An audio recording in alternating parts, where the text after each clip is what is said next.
All right, people, welcome back to Salt City Counseling. If you're new here, my name's Scott Carter, and I am a therapist here in Utah. And I hope your summer is going better than mine. We finally get this big rainstorm coming in, right? And you're like, oh, good. You know, we're gonna get some rain. We're gonna get some cool down. It's gonna clear the air. Got those first two things. Did not clear the air. It is still super smoky out there. I've never seen. It's crazy. Are we in hell? I think we're living in hell.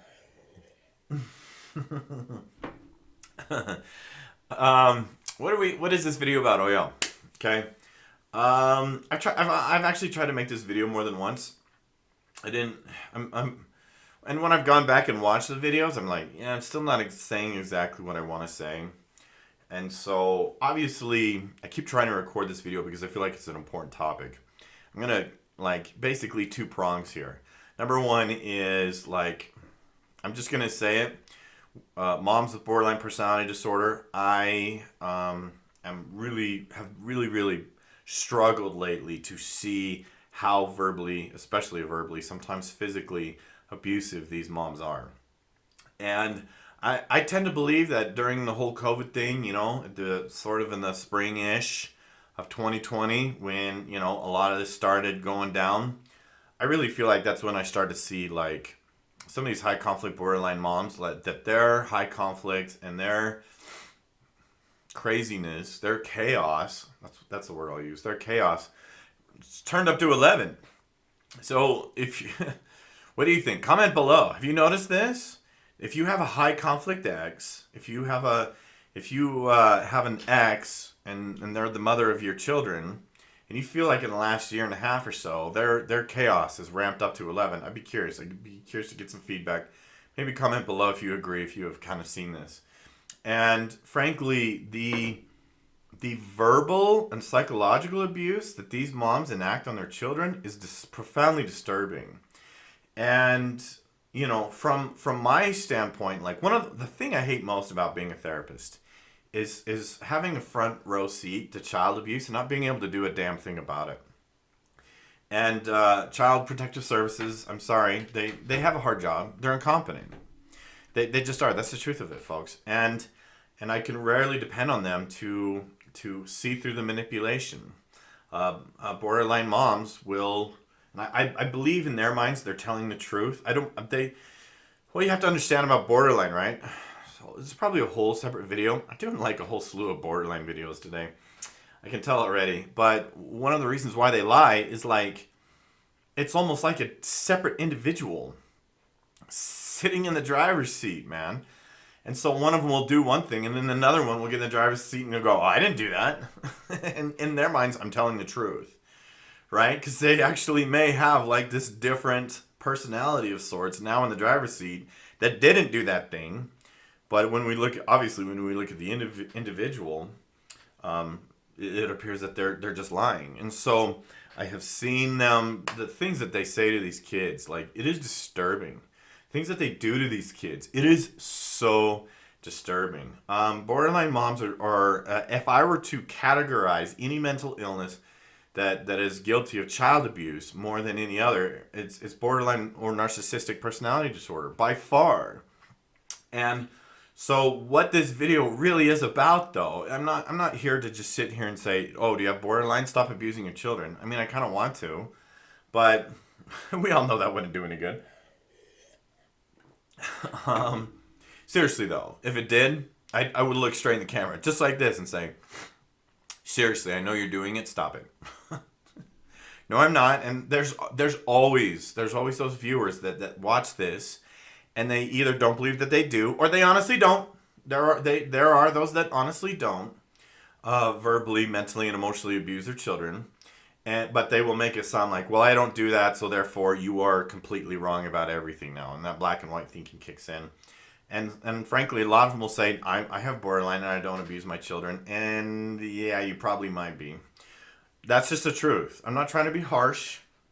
I'm just saying where it's smacking a kid across the face and you go, you can't hit your kids, and they go, who, me? Oh, I didn't do that. Right? And so I'm probably going to do a separate video about why does it seem like people with borderline are such liars? Why are they such liars? I'll probably do that video after this one. Anyways, so I'm actually going to give you three things. Three things that kids need to help them be able to thrive and like adapt and overcome this, right? Because your kids deserve a chance to not end up like that, to not end up like them. I'm going to tell you the three things that I believe that they need to do in order to grow up and thrive and not become that high conflict parent. Now, maybe you're that kid. If you are, I'm glad you're watching. If maybe those are your kids, maybe you're kind of the low conflict apologetic parent, and in that case, great. I'm glad you're here too. So I'm going to go over these three things that these kids need if they have this verbally abusive mother. Let me get some housekeeping out of the way first. If you haven't subscribed, I hope that you will. Obviously, help me grow my channel. Share, subscribe, comment. You know what to do. If then you want to, if you're interested in investing in cryptocurrency, I've got a link down below to Coinbase. Coinbase is a platform, an exchange, a crypto exchange. If you sign up and invest at least $100 in crypto, you'll get $10 in free crypto. So go check it out if you've ever been interested in investing in crypto. I think it's a great time to get into crypto. I believe in crypto. That's just me. Make your own choices. Go check out my courses on high conflict divorce and custody, highconflictcommunity.com. I've reduced the prices on those courses. There's a ton of value in those. I highly recommend my 12 rules for high conflict divorce and custody, my 14 rules for high conflict co-parenting. I also have a course on parental alienation and communication. Hopefully more courses to come down the road, so stay tuned. Go check those courses out. There's a ton of value, ton of benefit in those courses. And that'll do for now. I don't want to bore you with all that stuff. So let's get into these three things that these kids need. Okay, the first one's extremely important. There's gonna be a whole other video too. I can honestly make video after video after video on borderline. I just don't always want to. I'm just not always feeling it, but apparently I am today. So number one, boundaries. Whole other video on this. Much more content to come on setting boundaries with borderline mom. Okay, and a lot of people are like, "Oh, that'll make her upset." And again, I say that this is one of I'm a broken record about many things. This is one of them. Trying to avoid conflict with a high conflict type is a bad goal. No matter what you do, they're angry. So your fear of conflict is something that they use against you. Get over your fear of conflict. Okay. You have to do what's healthy for you, and you have to set some boundaries. And again, I'll get into that in later content. Okay, but setting boundaries, and I've been working with a kid, a fairly younger kid, and got this kid to start setting boundaries with and this borderline mom, holy verbal abuse. This is one of those cases where I even called CPS on her. It's just out of control. Like the things that these people say to their children is just like, do you see yourself? Take a step back, please, just for a moment. This is not who you want to be. Start setting boundaries with borderline mom and getting some really good outcomes with it. It's really positive for this kid. But it's okay. Number one is setting boundaries. Okay. Number two. Okay. Very important. I already sort of mentioned it. Courage to be unafraid. Okay.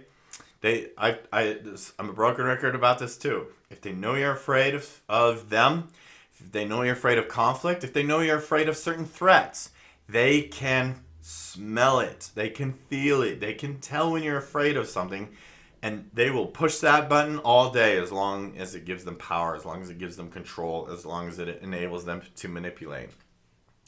And so what you have to do is just to be unafraid and just be like, go ahead. I'm not afraid. Go ahead. Do your worst. Okay. So number two is courage. Exercising courage. Easier said than done, I know. And there'll probably be more on that down the road, like developing that courage and being unafraid. Easier said than done. Okay. Number three is that these kids need to know that they are exactly good enough, exactly how they are. They're important, they're lovable, and they're valuable exactly how they are. Okay, but I feel like all kids need this these days. I feel like most people need this these days. is to know like, hey, you're lovable, you're valuable, and you're important exactly how you are. It's not based on what you accomplish. It's not based on what kind of job you have, how much money you make, how good your grades are, how attractive you are, how good looking you are, or how good or bad of a job you have done pleasing your mom that cannot be satisfied. That you're exactly valuable, exactly how you are. Okay, and to emphasize and repeat those things over and over and over again, to me is really what these kids need. Okay, so hopefully this one gets published. It's like the fourth time I've tried to make this video. So thank you for watching. I hope you'll subscribe while you're here. Subscribe if you haven't, and we'll see you in the next one.